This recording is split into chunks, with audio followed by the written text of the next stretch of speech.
This week's episode of the And She Looked Up podcast is brought to you by Fine Lime Designs. If the name sounds familiar, that's because it's my design business and the work I do there helps make this podcast possible. If you love colorful and whimsical art prints, greeting cards, and journaling stickers, then head over to my Etsy shop for a delightful browse. Just search for Fine Lime, like the fruit, designs, all one word, on Etsy, or click the link in the show notes. And now, on with this week's episode.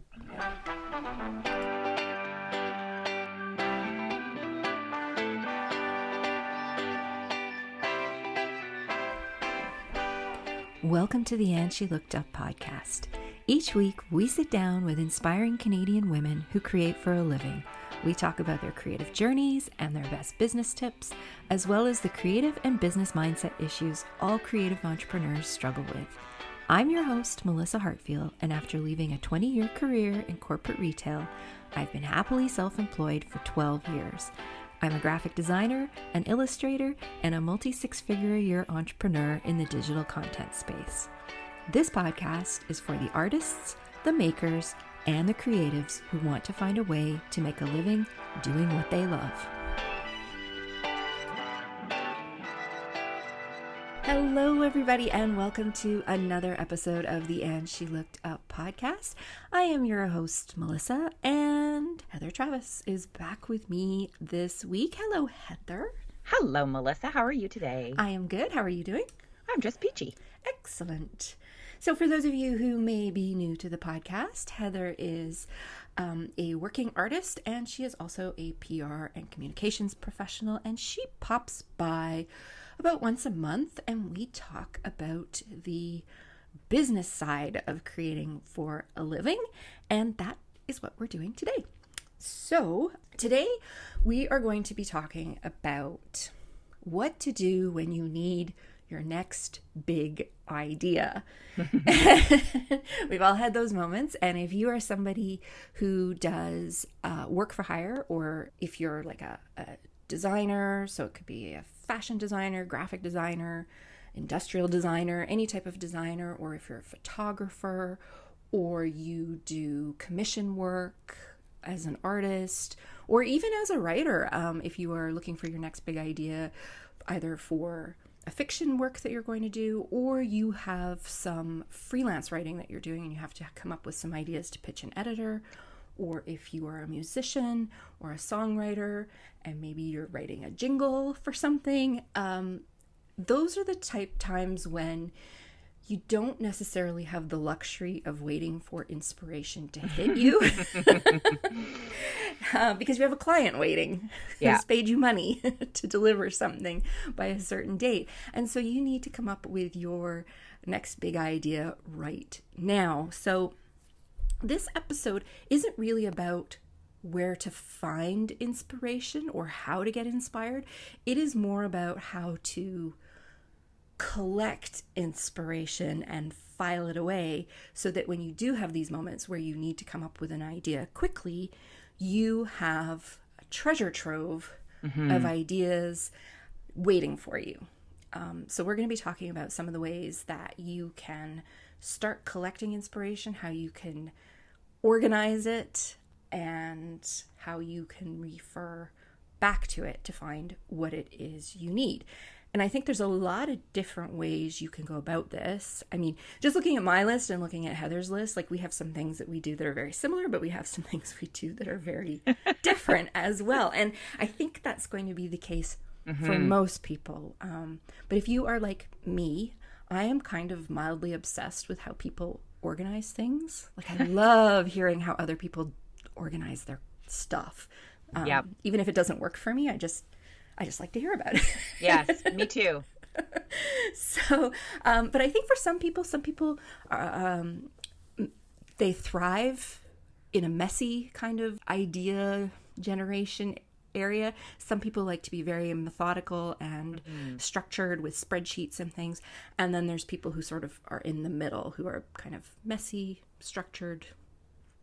And I think it is also very common for all of us to have multiple systems. Yes. I certainly do. Yeah. So yeah, Heather, where would you throw yourself into that? Are you the messy one, the organized one, or something in the middle? I think I'm both. I like I'm literally looking at my desk right now, and that is definitely in the messy, but it's organized chaos. Like I'm a super tactile person. I'm a big fan of lists, so I quite literally have paper and pen everywhere. Like there's in almost every room of the house except the bedroom.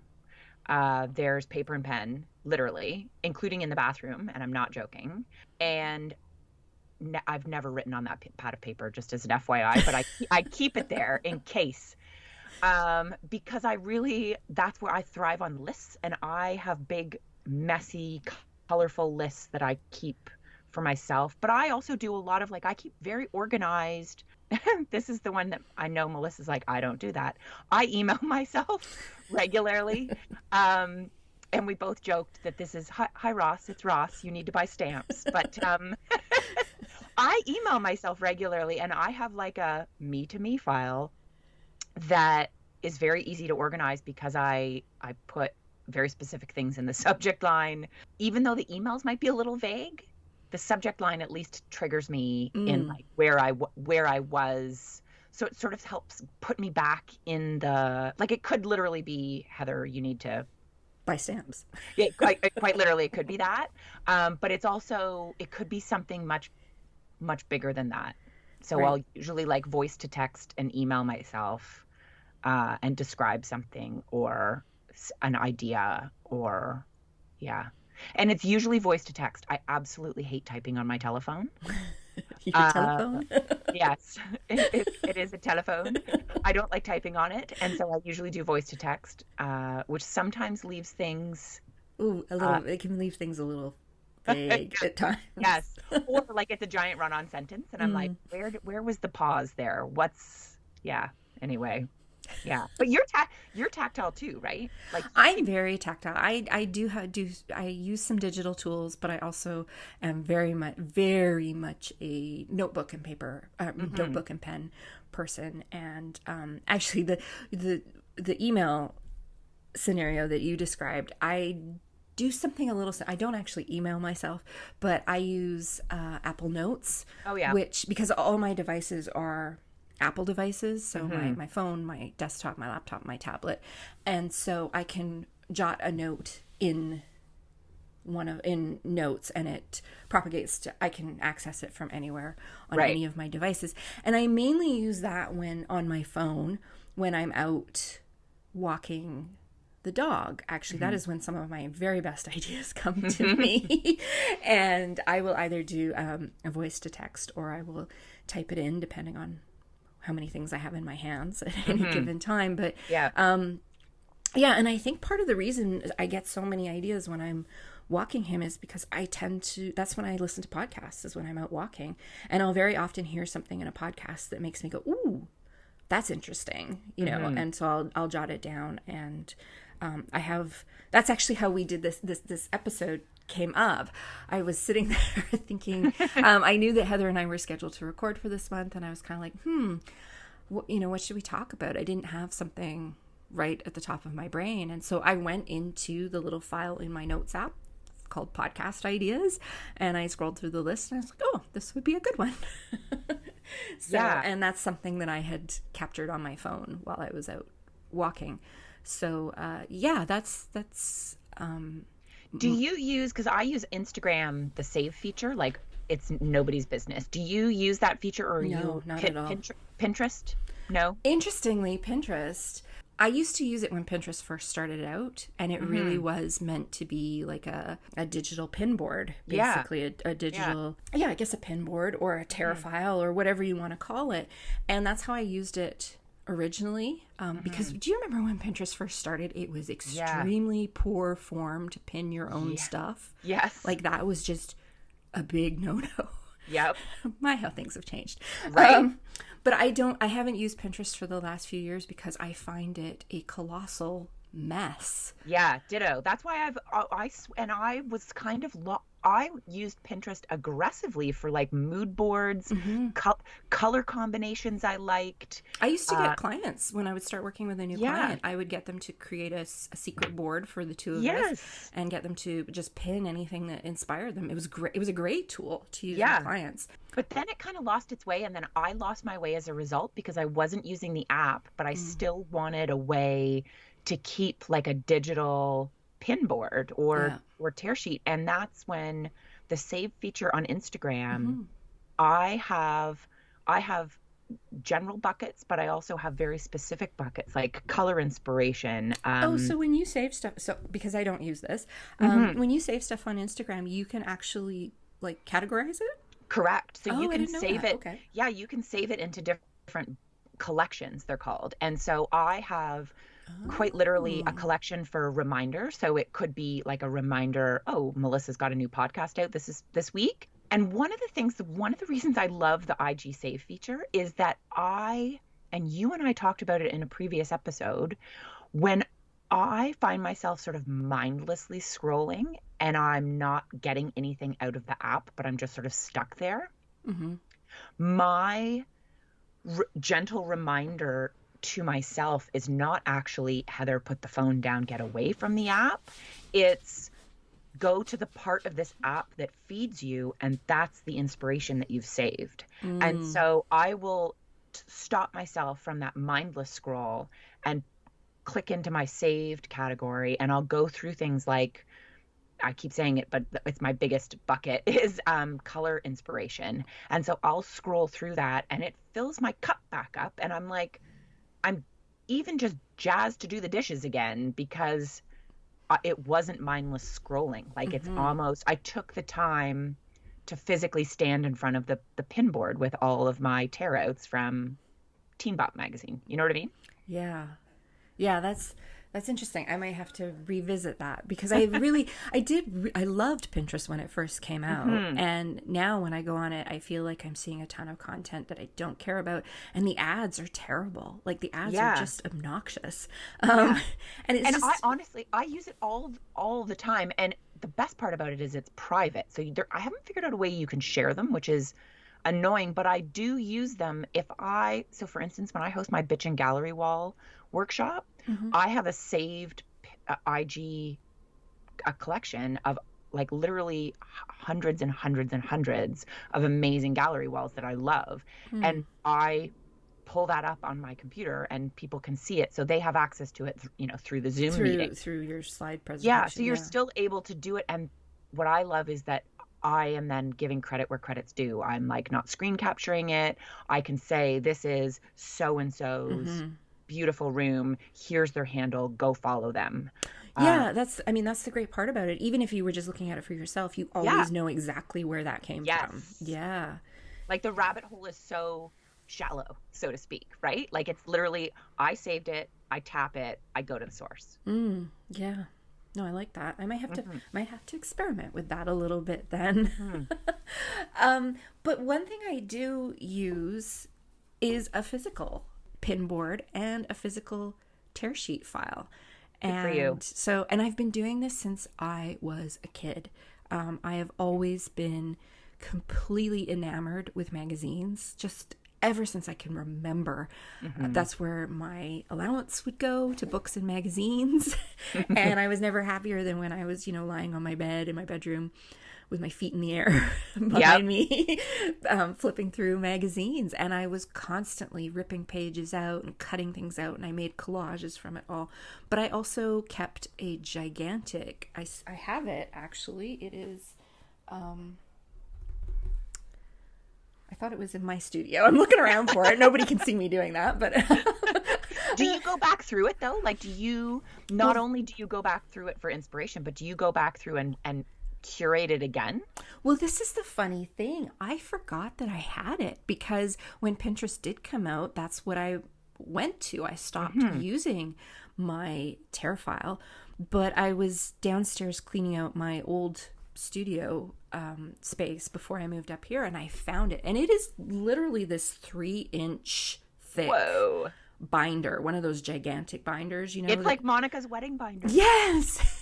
It's exactly like that. Oh my goodness, we're showing our age here. Right? Friends, everything's a Friends or a Seinfeld reference. But yes, I'm not quite as organized as hers was, you know, where she had it all color coded and but yes, I had the page protectors, you know, that you could slide stuff into. And so I had different page protectors for different things. So one would be for florals. I had one for shoes, one for jewelry, one for makeup. And I really loved, most of what I was ripping out was ads. So do you remember back in the late 80s, Clinique had those really cool makeup ads? Yes, I had them all over my locker. Yeah, so I have like a whole thing of those. I have an entire binder. It's a skinnier binder, but an entire binder of Absolute vodka ads from the 80s and 90s. Oh my God, those were so good. They were brilliant. Yeah. So I have those. The Got Milk ads, I have all of those. You know, they used all the different celebrities. Wow. So I have tons of this stuff. And I was going through cleaning out, I don't know, like a month and a half ago, a couple months ago, and I found the binder and I was like, whoa. And I pulled it out and I started flipping through it and I was like, holy crap, there is so much good stuff in here. Yeah. And that is actually how I got the idea for the next line of cards that I'm working on. It was from looking at some old shoe ads. Amazing. So, yes, since then I have started going through it a little more frequently and just pulling all the bits that are shoved into each pocket and going through them and seeing what I have. Yeah. But I also have on my desk, I have a stand-up magazine file where I had just been chucking things that I had ripped out and I hadn't actually filed them. So that's one of my tasks to do maybe this summer out on the patio, is to file away all those things that I've torn out. And I have a giant pin board in my studio where I keep things that I just think look cool. Yep. And I switch that around probably about twice a year with new things that I think are cool. And some things get to stay a little longer. They get to stay through 2 or 3 rotations. Mm-hmm. So those are usually things I really want to ponder, because obviously there's something there that really pulls at me. But yeah, I'm very, very tactile, and I really like, there is something about the actual act of flipping through pages and cutting things out, and it just really, I find it very calming, first of all, personally, but there is something about it that I don't know, reinforces it in my head, I guess. Kind of like when you write something down on a piece of paper, it just sticks with you better. Yes. Yeah, and plus I just love flipping through lots of different colors. And so funny enough, ditto. And that's one of the ways I use, because I hate typing on my telephone, I take photos of a lot of things. So I will take photos of things.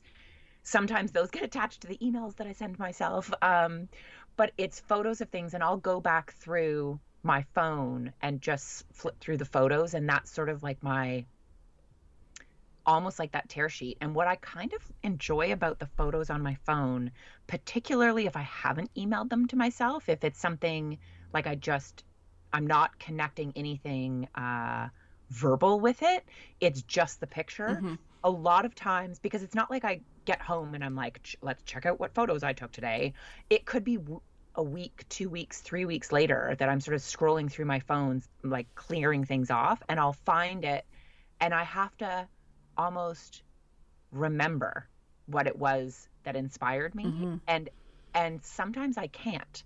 And I have those moments too. and so then I'm like, well, maybe it wasn't that inspiring. Delete. Right. And I don't let it bother me. So it's sort of a really, I take lots of pictures.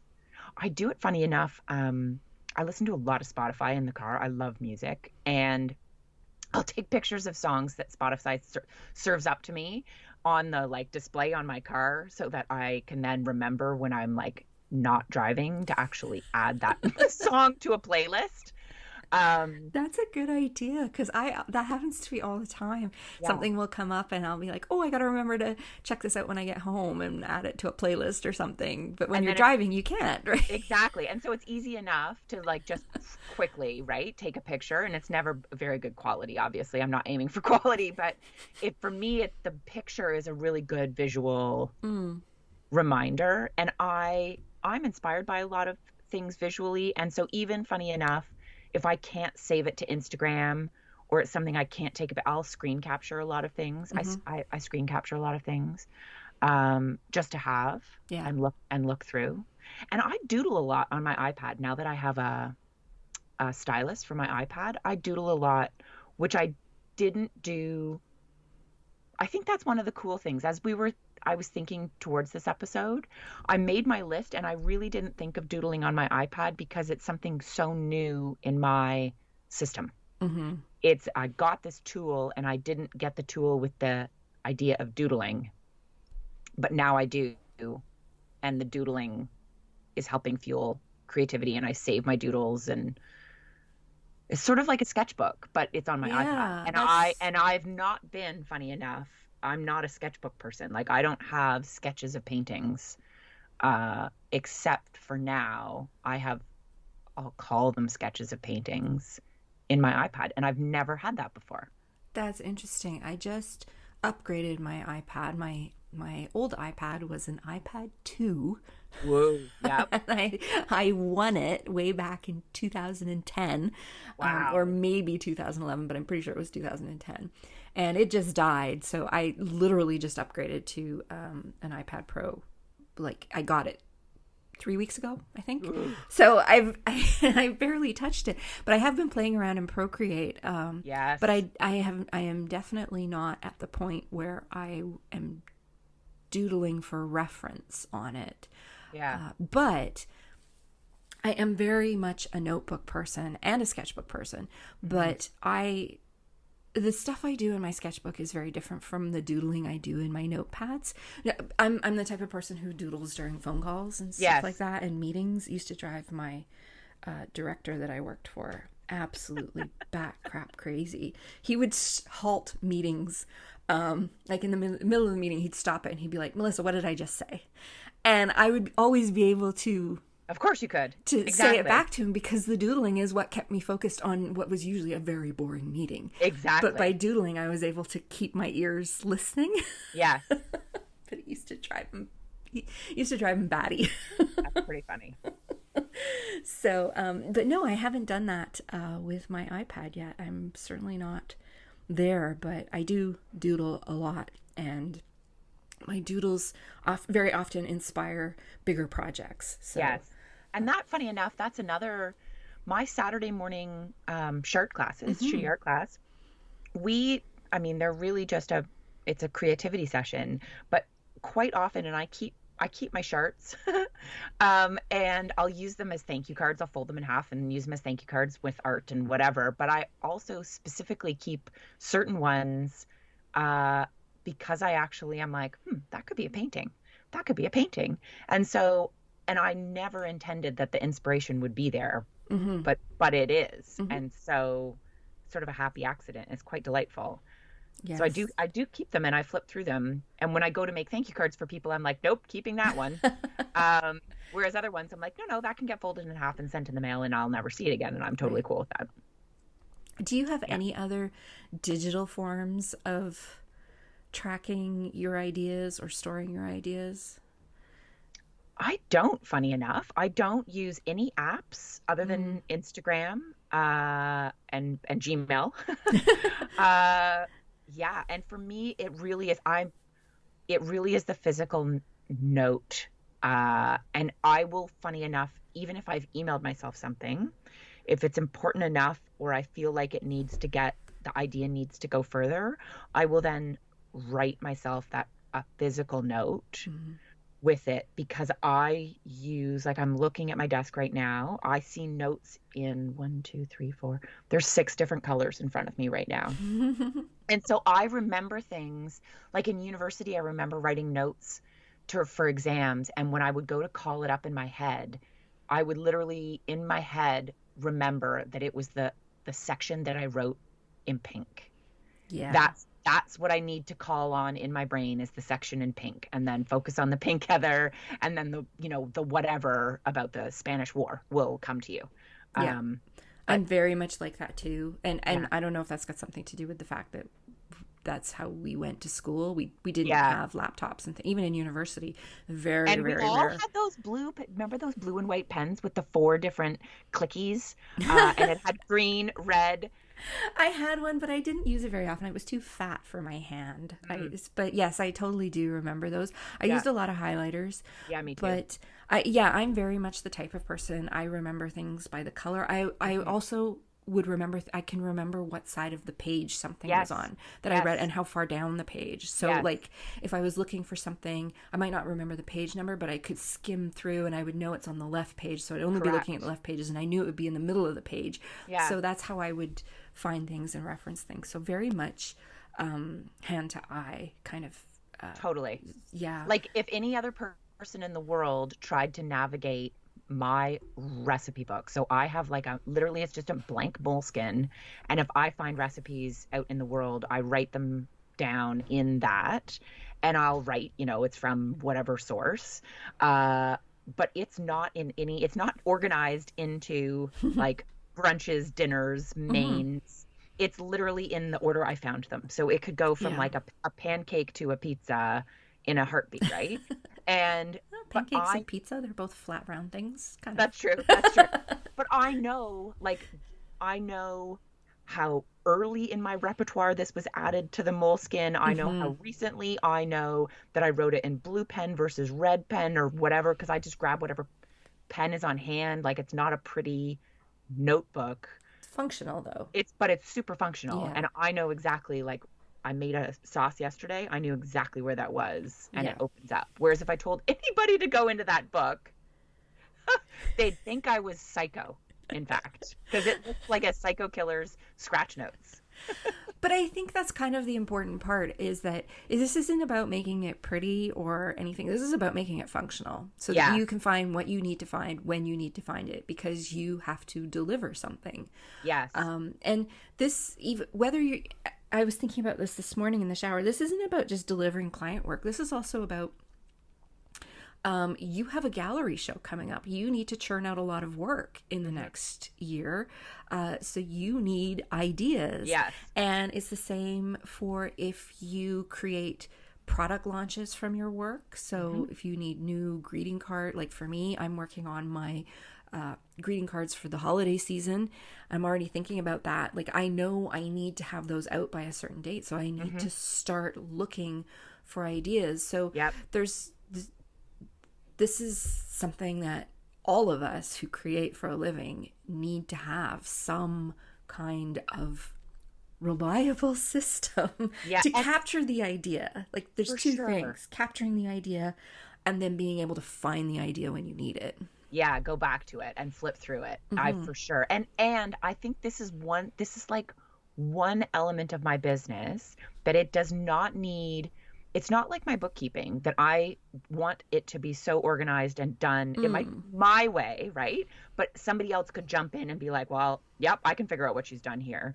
My psycho killer inspiration notes are for me and me alone. Hmm. And if I were to go away, there's no somebody stepping in and being like, well, I've got all her inspiration. I can do it all myself. Yeah, no, they're going to be looking at it and going, I wonder what she meant by that. Why did Literally. she keep that picture? Correct. Exactly. Like they'll just keep wondering more and more, did I even know who this stranger was? Is really. But It's that very true. That's very true, though. but it's a system. I think the beauty of it is that's why it's cool, like you said at the beginning, is to listen to other people and think about how they do it and then say, oh yeah, okay, well I've never used my iPad to doodle on before. Now I do. Hmm. And IG Save, like I wasn't looking for a replacement for Pinterest, and IG just somehow delivered it to me. Hmm. And yeah, but the old school list will never go away for me. No, for sure. I use the only besides my phone and Hmm. and the notes app, Apple Notes. The only other really digital platform I use Asana. Now I Oh yeah, use that mainly for project development and things right. like that. So where I'm actually like tracking milestones and things like that. But when I ran an editorial team, I used Asana all the time to track potential story ideas because I had to assign story ideas to different writers, or we did a featured column where we would feature a different food blogger every week. And so I always had a running list in Asana. It was a task where I just kept a list of people who would be a good fit, and I kept a list of story ideas that I could send out or that I could work on myself. And I always had a list like that. And there's other project management apps that do similar things. You could use like Trello, and I know a lot of people are using Airtable these days. That seems to be very popular. Interesting. In the blogging world. It sounds complicated to me. I have not. It sounds kind of like Excel on steroids. Yeah, and I'm not an Excel girl, but I know a lot of people are.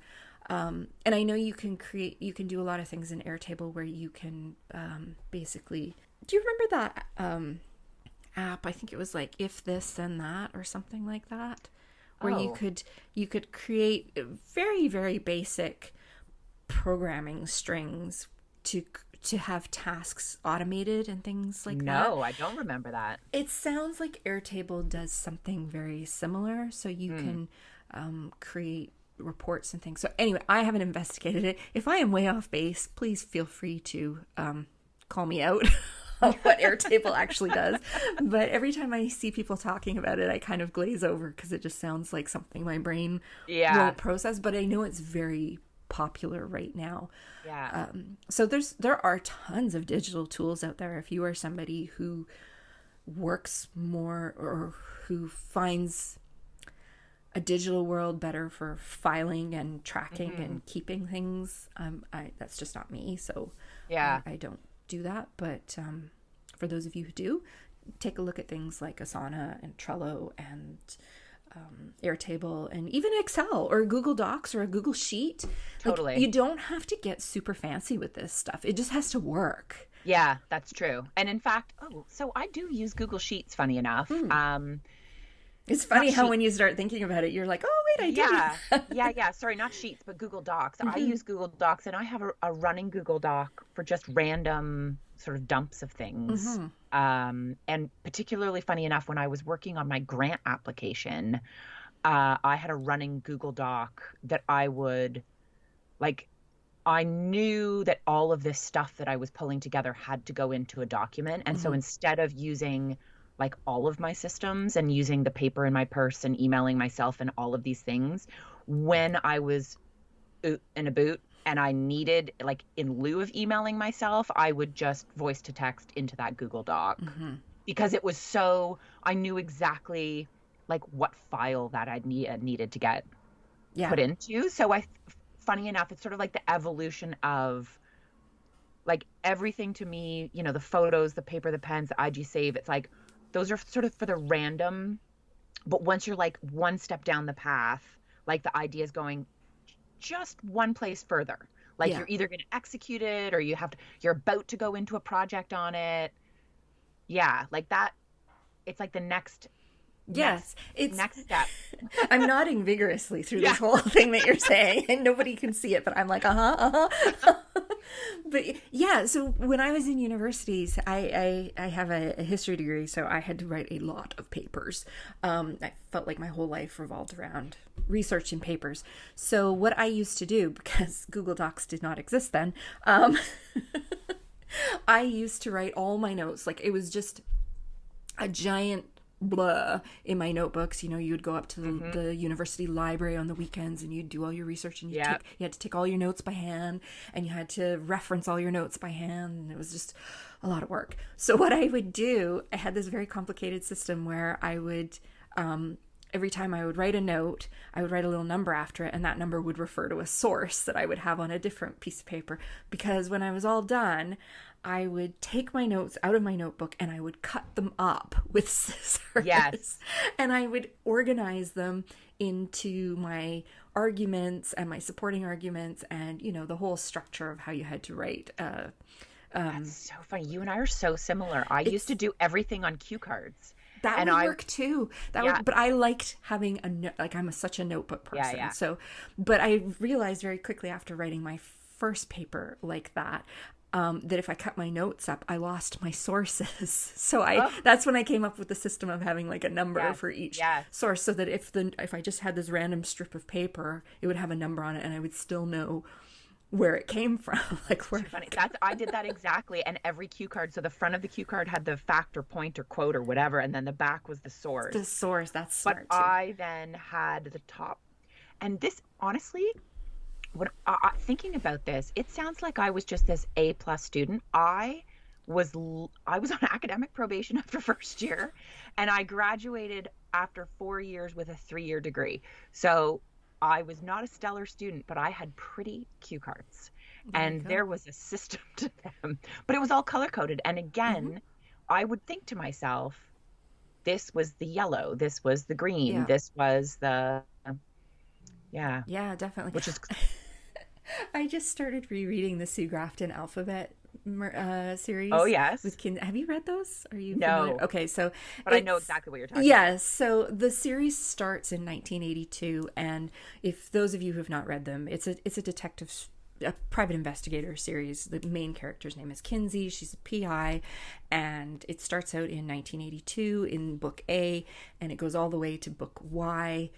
Sue Grafton passed away after writing Y, so we never got a Z.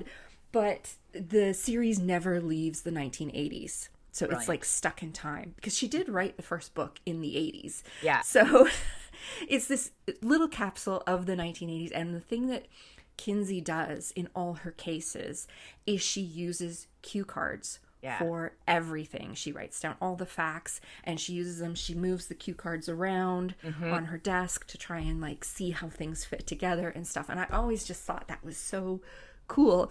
And this is actually making me think as I'm saying this. When I was a little kid and I read Harriet the Spy and Harriet and her notebook, I carried a notebook around for months because then I would write all my observations in the note. Oh, goodness me. See, this is, and this, like, I bet you that influenced you, though, Oh in yeah, terms for of, sure. It's yeah, very rooted in my childhood. I have no yeah, doubt. yeah. No kidding.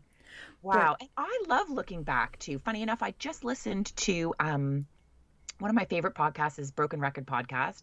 I love Rick Rubin. He's like, I would just die to sit and have a drink with him and talk about music. But he interviewed Missy Misdemeanor Elliott, and she was talking about her creative process. And one of the things that she said, she's like, I do not listen to music from the time. Like music that's hip and cool right now, I couldn't tell you. She's like, unless I wrote it, I could not tell you. She said, but when you get into my car, it is like all 80s, all 90s. She's like, I have Donna Summer CD. And she goes back to the classics for her inspiration.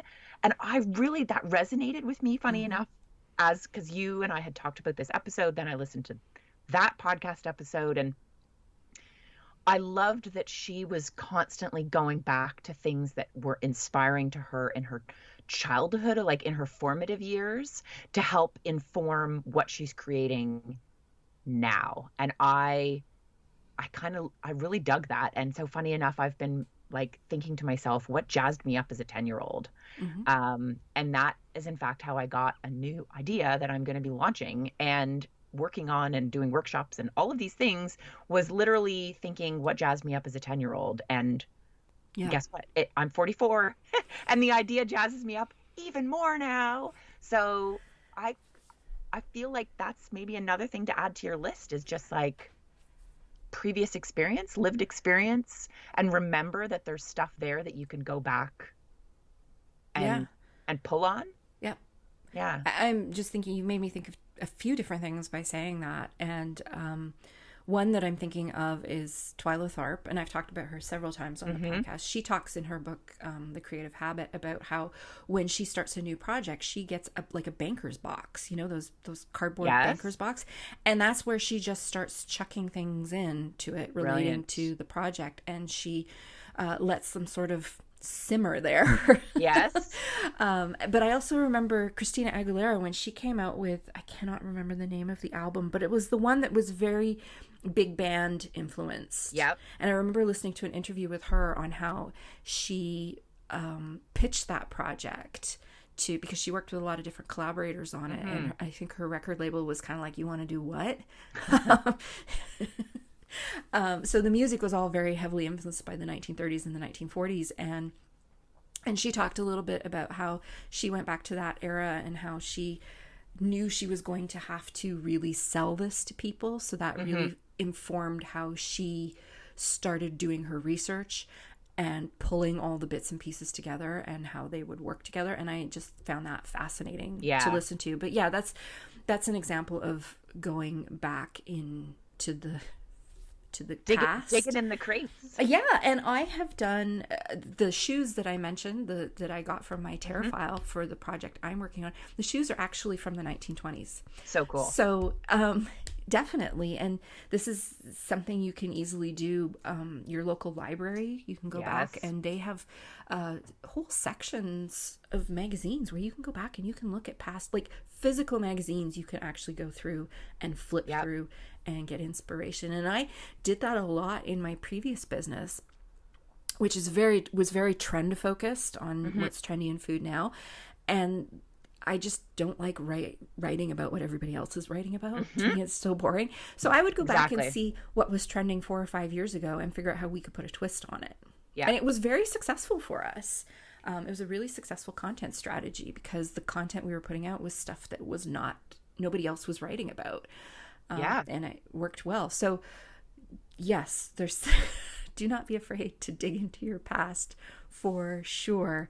But that's about the extent of my digital thing. I am very much a notebook person. As I've said, I have different notebooks for each arm of my business. So I have a podcast notebook, I have a client notebook, and I have an illustration notebook, and I just jot ideas in them. I'm kind of constantly experimenting with different ways to go back and reference things. So I did like a brief stint where I tried the bullet journal method, where you kind of have an index, so you can find things, but that's just never really it doesn't work clicked for me. I know for other people they swear by it. So again, it's just everyone is different, but I do find having separate notebooks, and I keep all my notebooks. So I have stacks of notebooks from well into the past, and every now and then I will go through and I'll flip through them and see what's in there, and I almost always find something where I'm like, oh, why didn't I do that? Like, that's a good idea. Let's think about that a little bit. Totally. Definitely. I still, like I said, tear things out of magazines, clip things out of newspapers. My mom is constantly giving me newspaper clippings of things she thinks will help me. Neat. I know, it's kind of cute. It just sticks with me more when it's a physical thing that I touch with my hands.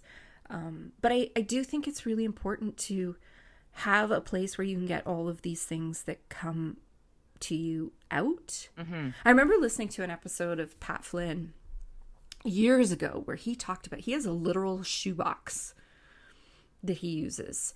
And so whenever an idea comes to him, but he doesn't have the time to deal with it, he writes it down on a piece of paper and chucks it in the shoebox. Brilliant. And then when he needs to start thinking about a new project or something, he opens the shoebox and starts looking through all these scraps of paper. But the reason he does it is he said, otherwise he would get completely distracted by shiny ideas, which is me. Hello. Yeah. Yes. But by writing it down and physically putting it somewhere, that triggers something in his brain to let it go. You don't have to worry about it anymore. You don't need to remember it because we've written it down. Yeah. So now you can go back to work on this project that you're supposed to be working on. Yes. Right now. Yes. I find myself, I do that, funny enough, I'll be painting something, and if I'm sort of stuck, but I have to keep painting because I'm on a deadline for a client commission or whatever, I will generally pull out another canvas right beside it and go into my sort of digging in the crates of ideas and start something new, because that is the trigger that actually gets me back to the other canvas to finish it. And I've heard of other people doing things similar to that. That's interesting. And then sometimes, funny enough, like I'm just looking into my sort of painting area right now. I have like 6 paintings that are like, it's just paint on canvas. There's nothing taking shape right now. but they're on their way. And some of them have sat there for like months like that. But it was the prompt that I needed. The idea served its purpose in giving me the prompt to take me away from the thing that I needed to focus on, to then come back to it. And so funny enough, the idea wasn't executed, but it fulfilled its destiny, if that makes sense. No, it does make sense. It does make sense. I'm kind of the opposite. When I'm working on a client project and it needs to get done and I'm chugging away along on it, that's when all the other distracting ideas tend to come into my head. It's like, oh, Melissa, look over here. Wouldn't this be fun to do right now? You know, and so I have to grab those ideas and I have to do something with them so that I can do basically what Pat Flynn was doing, just like catch and release. Yes. Catch the idea, put it somewhere, and then release myself back to doing what I am supposed to be doing. And I don't know, it just seems to be Murphy's Law, right? That when you are really busy and you have a lot of deadlines and work to get done, that's when all these great creative ideas come pouring at you that have nothing to do with the project you're working on. No, exactly. And funny enough, I think that's when, like you mentioned at the beginning, you get a lot of ideas when you're dog walking. And yeah, sure, you're listening to podcasts, but I think your brain is sort of, when you're out walking in nature. Absolutely. And like there's something, and funny enough, it happens to me a lot when I'm doing the dishes, because my brain is anywhere I'm near water, dishes, the shower, running water, like moving water, I guess. Exactly. The shower for sure. Yeah. I'll jump, like literally jump out of the shower. Stormy beach, not a calm beach, but a stormy beach where there's a lot of water movement. Yeah. Definitely. Yes. I'm with you. So interesting how everybody's brain works a little bit differently when it comes to this stuff. I also use Post-it notes, not so much for gathering and collecting ideas. I use them for more immediate things, like the obvious, like, don't forget to do this tomorrow. Like, Melissa, it's Melissa, you need to buy stamps. Yes, exactly. Write it on a Post-it note. But I also use them to remind me of things, because I am a little bit of a collector pack rat when it comes to collecting things that inspire me. And one thing I am terrible about doing is digital magazine subscriptions. Right. So I'll subscribe to a digital magazine and then never remember to go look at the episodes or the issues on my iPad or something. So I actually just did this. I'm looking at it on my iMac right now. There's a great big Post-it reminding me of a digital subscription that I got in January, and I have not looked at a single issue, and I have access to all the back issues with my subscription. So now that I have my iPad, I actually went into my iPad the other night and I opened the browser and went directly to the magazine's website, pulled the first magazine up so that the minute I open my iPad, that is the screen that I'm looking at, so that I will remember, because I know there's going to be a ton of great stuff in this magazine that is going to trigger ideas for me. So and I paid for it. I need to like make use of it. So totally. Yes, exactly. I use Post-it notes and things like that for that kind of thing all the time, to remind me to go to the inspiration. So it's funny that you say that in terms of digital tools. And I think we talked about it in a previous episode. I might be mistaken. Maybe we just chatted about it. But my lock screen on my telephone, on my mobile device is my mobile is my vision board for this year. And we did talk about this. I don't know if it was on an episode or not, but yes, we did talk about it. That's a really smart idea too. And so quite literally, like every time I touch my phone, I have visuals there. So I have like pictures, but I also attached words to it. And so I see all of those things every single time I touch my telephone, which is a lot of times in the day. And they're constant reminders. And so that's a smart idea too. They're like, it's like half inspiration, half kick in the ass. It's really, it's good. I've actually enjoyed it being there. And in fact, I think it's so much so that I've never refreshed like a vision board, but I'm going to refresh it. Anyway.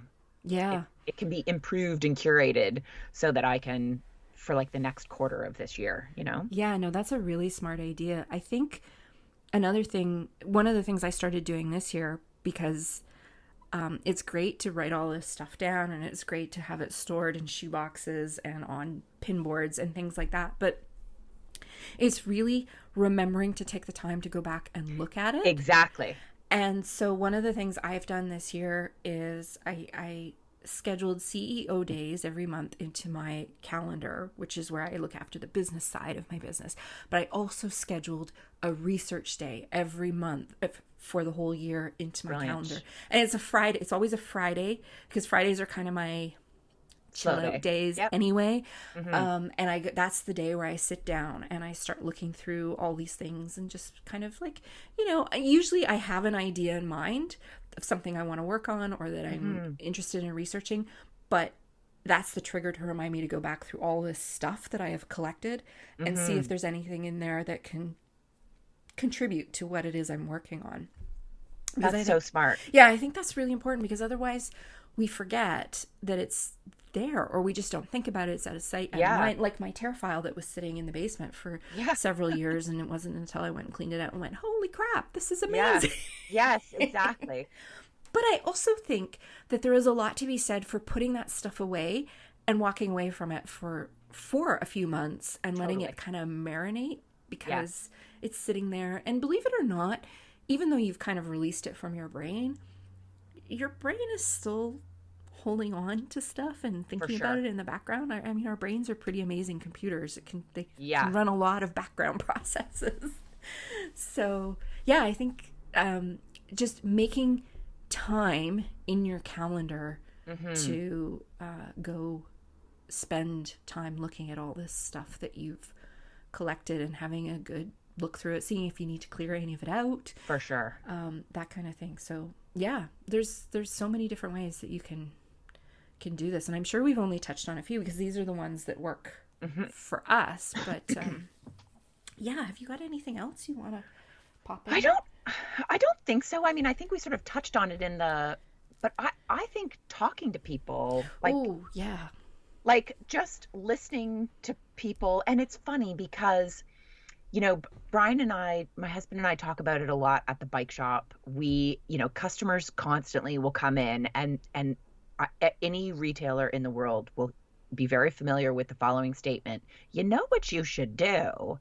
And people are coming to you with very well-meaning ideas, but then, you know, they're not in the business. So they haven't thought about, you know, like quite often people will come to us with great ideas and you're like, yes, except for liability insurance. Yes, except for blah, blah, blah, blah, blah. And so because you've thought about it already, but I'll tell you, like, sometimes, and it's either ideas that people are just generously giving to you, but it could also literally just be an inspiring conversation with an interesting person.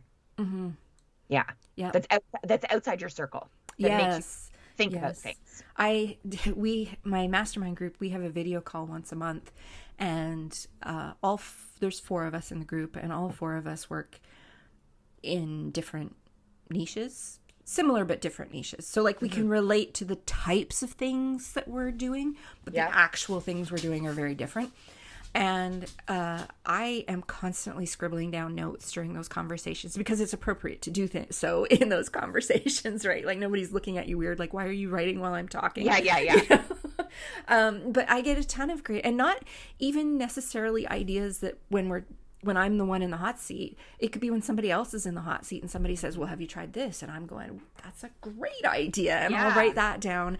And so having just a group of peers who you can bounce ideas off of and who are not going to think it's weird if you're making notes or tapping away while you do it. Because I am the type of person, I get so engrossed in conversations that if I don't write it down at that point, it's not going to get written down afterwards. So, but you have to kind of walk that line of being present and not rude. Yes. And it's interesting because I am, like, even funny enough, Brian gives me a lot of ideas for things to paint or colors, or he'll be like, oh, I saw this cool cycling kit, like, and I just thought you'd like the colors, and he'd show me the colors, and that triggers me, and it's fantastic. But on the flip side, and this is where, particularly as a creative, if you think something is awesome and believe in it and put it out there, that should be good enough. And if somebody in the peanut gallery thinks otherwise, it, it it's they're not necessarily right? Like you need to believe in yourself enough, and that because it's very funny. Quite often, Brian doesn't like my paintings, That's and funny. yeah, I know. He'll be like, nope. He's very perfectionist, and so certain things he's like, nope, it's not symmetrical. I'm like, it's a fucking painting. It's not anyway. So he's You know very. what? I dig Brian. I I know. am very symmetrical. He's very, there's so much, he's like super precise. He's a scientist, right? And so he's very precise about things. I am like, I just flung the paint there. Anyway, so I don't, like, literally, I could care less if he likes the painting because he's not my audience. He's not buying it. Yeah. And so you really have to, like, there's listening to people for creative purposes, but don't, even if it's the person who gave you the idea, right? Like Melissa, you could give me a brilliant idea. I could create something and love it. And you could be like, that's not what I was thinking. That's a bad execution on my idea. But that doesn't matter. What matters is I it. gave you the idea and you took it and did what you do. Exactly. And that's where I think it's like, you have to have a system that works for you, but I'm just reminding us that we don't, sometimes the people who serve us inspiration don't need to have an opinion on the end Yeah, result. they don't own what they gave you, if that makes sense. Yeah. They gave you an idea, but you were the one who executed the idea and turned it Yeah. into. And they're very free to go and take their idea and execute it in their way. Totally. Right? And it's not like you're stealing paint, like I painted, you were going to paint the Mona Lisa and I did it first. Like, you know what I mean? Like, and it's even not, if you did, your Mona Lisa is going to look different from my Mona Lisa. So. and that's exactly it. So I think it's like, yeah, you have to do what works for you. Yeah. And inspiration can be found literally anywhere. I think that's the cool thing. It's just a matter of finding a system that works for you. Yeah. Yeah, I keep a daily planner as well. And it's a planner. Whenever I mention this, somebody asks me if I will share which planner I use. I make my own. Yeah. It's just a moleskin with squares. And I set it up in a way that works for me and how I run my businesses. And so, but I have pages throughout it. And I use sticky tabs to find all the different pages. And so whenever I need a new list, like I have a podcast idea list in there. I have a new product list idea in there. Yeah. And they'll be like randomly in between 2 days of the week. Yep. You know? But I just put a sticky tab on it so that I can find it. Yep. And there's nothing pretty or anything about it. It's just super functional so that I can find it when I need it. And that works for me. And a lot of people do extremely well with planner systems for this kind of thing as well. And that's why I keep all my planners, because there's lists in all of them. Totally. Ideas and things like that. I will just mention one other thing. This one's for writers, and this is something that I do from time to time whenever I go into like, I'm going to write a great novel mode, which happens every now and then. Yes. I'm going to write a great mystery novel. I've been saying this since I was a little kid.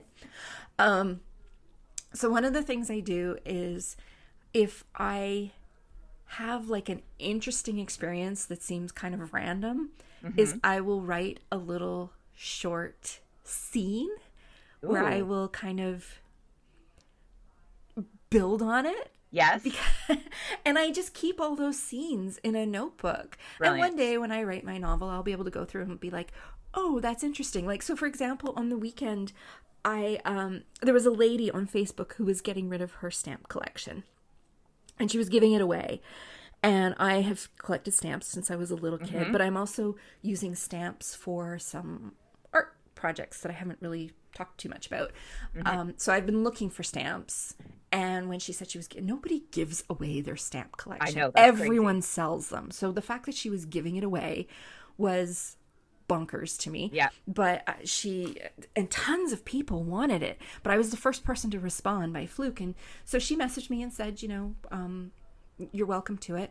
And so we decided to meet up on Sunday, and it was pouring rain, and she was on her way to Richmond, but we decided to meet in front of this park by my house because she just lived up the street. And so I'm standing there in the rain, like pouring rain. The only reason I went out with Sam, my dog, because I was meeting this woman and it was too close to drive. So I'm standing there in the pouring rain. She pulls up in her car. She's got her big jacket on, you know, and the rain is just coming down, and she's handing me this bag full of stuff, and we're having a little chat, and the dog's pulling. And then she got in her car and went away, and I started to head home. And I was thinking the whole way home, I'm like, this is just one of those random scenes that would be so great in a book, you know, for like, because I'm thinking of a mystery novel, right? So it's like, where were you on this day?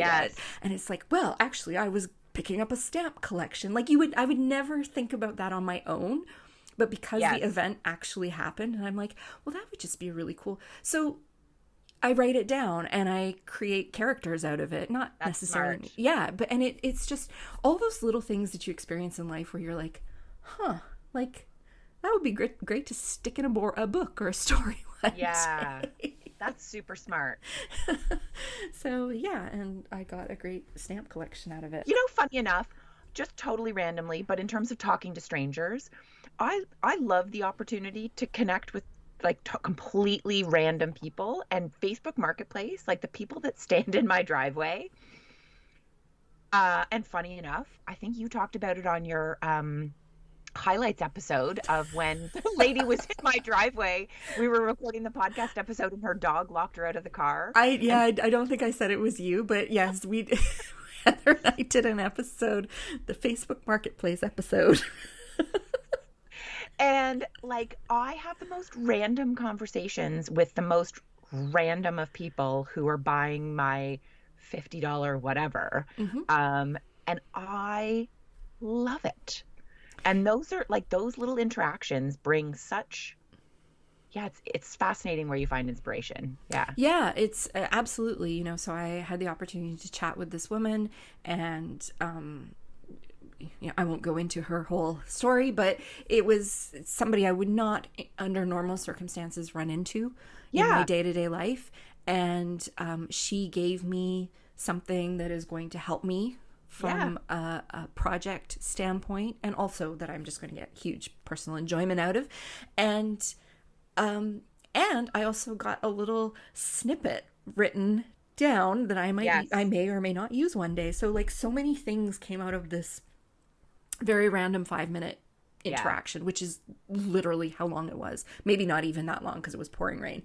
But and it's just something that wouldn't have happened otherwise. So you never know what people are going to bring to your well of ideas. And so it's really important that when you have an interaction like that, that you take a moment to appreciate what it was and write a note down or something. Like, have a system that works for you to capture it somehow, to not only capture it but to revisit it. And I think that's the key, is that it's knowing yourself, like knowing how you are, and even, you know, are you out in the world a lot? Are you home a lot? And so if you're out in the world, what do you need when you're out in the world to capture these things versus what do you need at home? You know, if you travel, if you go different places, things like that. And then, like finding things. And I also think being open to new ways and the evolution of how you do it, I think is kind of. Yes. Yeah.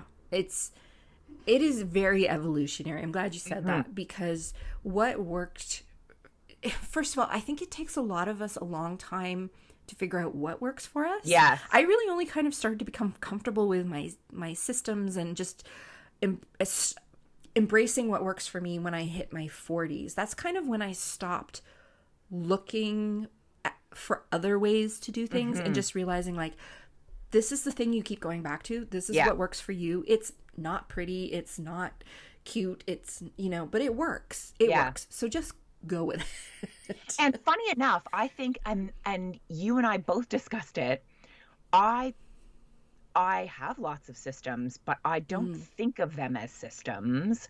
No, me either. I didn't, and until you and I started talking about this, Exactly.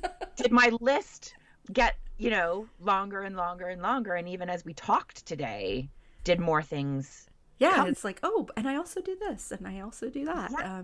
So I would say, funny enough, like your first step is check in with yourself. Like, do you actually, maybe you do have some really good systems that you just don't actually know about. Yeah, you're just not aware you're doing them. You're just not aware you're doing it. And so the moment you're aware of it, it's like seeing the Honda ad. Now you're going to see it everywhere, and you actually are going to be able to take advantage of the system that you unintentionally created for yourself.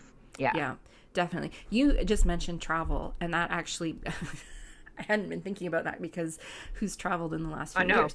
But in previous lives, I traveled a lot, particularly for work, and this is where phones are so great, like pre-phone era, or I think mobile phones have been around since they were around when I was in university. Yeah. Yeah, I had one in high but they school. were bricks, right? Like, yeah, that was a brick.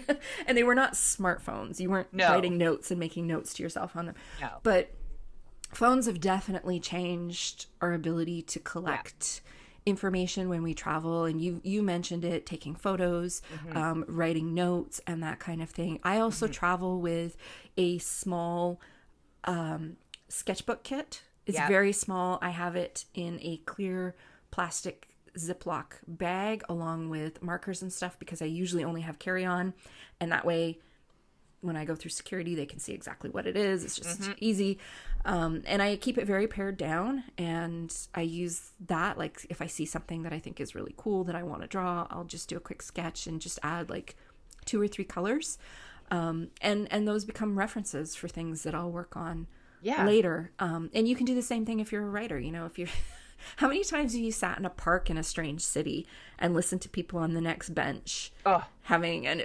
conversation, and you're like, you start creating a whole scenario and plot line. That was my absolute, like, I'll tell you, business travel, you and I have talked about this. Business travel is not glamorous nor necessarily fun, but that was one of my favorite things was business travel. Is sitting in a restaurant by myself. Nobody pays attention to you when you're by yourself. Nobody pays attention to you. And you literally, I just sit there, and I am like a blatant eavesdropper, and will like literally, you do not know. You have to stifle your laughter, totally. Totally. And I am like invested, and I totally like the idea for, I'm sure many a book has passed. I used to go work in Starbucks on Monday evenings. It was kind of a routine thing that I would do before my local Starbucks started closing earlier. And I would get there around 7:00, and I would stay there till closing, which was usually 10 at this particular location. And I would just work, like it was just a different environment to work in, which can also really help stimulate things. But almost invariably, every time I would be in there, there would be some couple on their first date who met online, right? So they're there for their coffee date, their get to know you date. And I cannot tell you the number of conversations. And I used to have these thoughts like, oh, it would be so great to just collect these all and publish a book, First Dates in Starbucks. Oh my God. Anybody, if you want an idea, there's one for you. But yeah, like, and I don't think I would have noticed it so much if I had gone at a different point in the day, but because I was there in the evening, it was usually pretty quiet, like half a dozen different people in there working. It's near a university, so there'd be students in there, but it was quiet enough that you could actually distinguish between conversations. Right. Yeah. And and that's when a lot of couples go on their first date, is in the evening, right? So their first coffee date. So they're there, and it was just, more times than not. And some of the conversations were just, there was times where it was all I could do to stop myself from reaching across the table and telling the girl to run, like, just run. Yeah, no kidding. Funny enough, like 100 years ago, back in the days when I used to use Twitter a lot, I remember, and funny enough, I was on my BlackBerry. That's how long ago this was. I was in the grocery store, and it was like rather late. I think I was on my way, funny enough, I think I was on my way home from a business trip, and knew that, Brian would have no food in the house, and I needed to get some food to have like actual fruit and veg in the house on my way home. And I remember watching a guy pick up a girl in the fruit department at the grocery store. And I literally stood on the other side of, like you're on the other side of the Of the, vegetable aisle yeah. kind of thing.